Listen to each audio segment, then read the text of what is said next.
Hi friends, welcome to my channel Prayanshi kitchen and vlogs. ఈరోజు మన వీడియోలో ప్రసాదం రెసిపీని చూపించబోతున్నాను. దసరా దేవి నవరాత్రులలో అమ్మవారికి నైవేద్యంగా సమర్పిస్తూ ఉంటారు ఈ వడల్ని ప్రసాదంగానే కాకుండా మీరు ఎప్పుడు కావాలంటే అప్పుడు బ్రేక్ఫాస్ట్గా అయినా చేసి తినేయచ్చు. నా స్టైల్లో ఈ వడల్ని ఏ విధంగా ప్రిపేర్ చేయాలో చూపిస్తాను, చూసేయండి. ఒక బౌల్లోకి 1 కప్ వరకు మినపగుళ్ళని తీసుకోవాలి. 2 నుంచి 3 సార్లు బాగా నీట్గా కడిగేసుకోవాలి.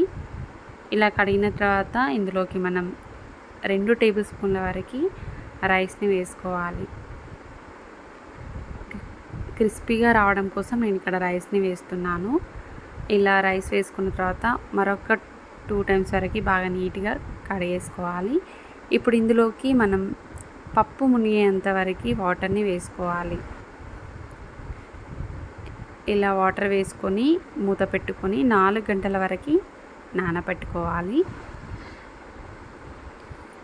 ఈ విధంగా 4 గంటల పాటు నానిన తర్వాత మనం ఈ పప్పుని ఈ విధంగా నానిపోయి ఉంటుంది కదండి, ఈ వాటర్ మొత్తం వంచేసుకొని మిక్సీ జార్లోకి కొద్దిగా పప్పును వేస్తూ లైట్గా వాటర్ని యాడ్ చేసుకొని ఈ విధంగా సాఫ్ట్గా అయ్యేంత వరకు మిక్సీ పట్టుకోవాలి. చూసారు కదండి, ఈ విధంగా సాఫ్ట్గా అయ్యేంత వరకు మిక్సీ పట్టుకోవాలి.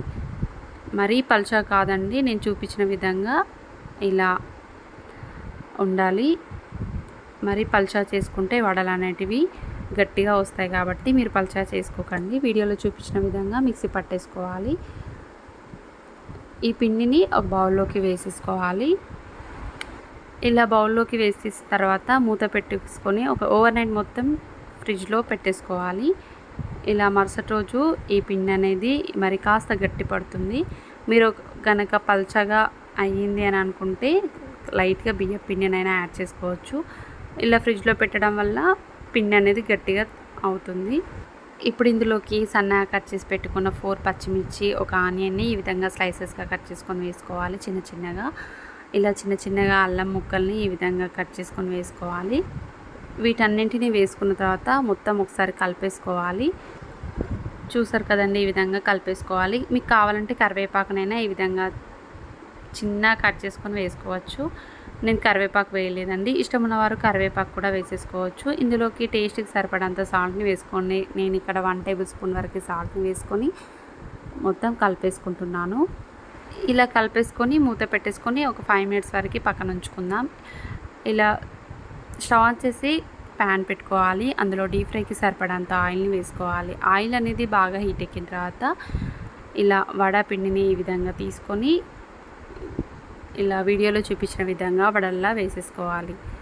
మీకు ఇలా చేతితో వేయడం రాదు అని అనుకుంటే టీ స్టైనర్ పైన అయినా కూడా వాటర్ని అప్లై చేసుకొని సేమ్ ఇదే విధంగా చేసేసుకోవచ్చు. లేదంటే పాలిథిన్ కవర్ పైన కూడా వడల్లా ప్రిపేర్ చేసుకోవచ్చు. సేమ్ ఇదే విధంగా పిండి మొత్తాన్ని కూడా ఇలా ప్రిపేర్ చేసుకోండి. ఇలా ఆయిల్లో వేసిన తర్వాత 2 వైపులా మంటని మీడియం ఫ్లేమ్లో పెట్టుకొని లైట్గా కలర్ చేంజ్ అయ్యేంత వరకు బాగా ఫ్రై చేసుకోవాలి. ఇలా ఫ్రై చేసుకున్నారంటే వడలు అనేటివి రెడీ అయినట్టే.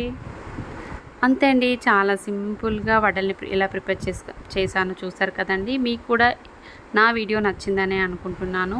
నచ్చితే మీరు కూడా ఒకసారి ట్రై చేసి చూడండి. మీకు ఎలా కుదిరిందో కామెంట్లో తెలియజేయండి.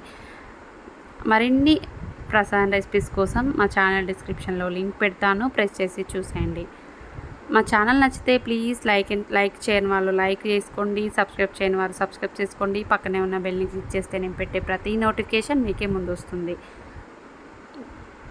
Thank you for watching. Bye friends.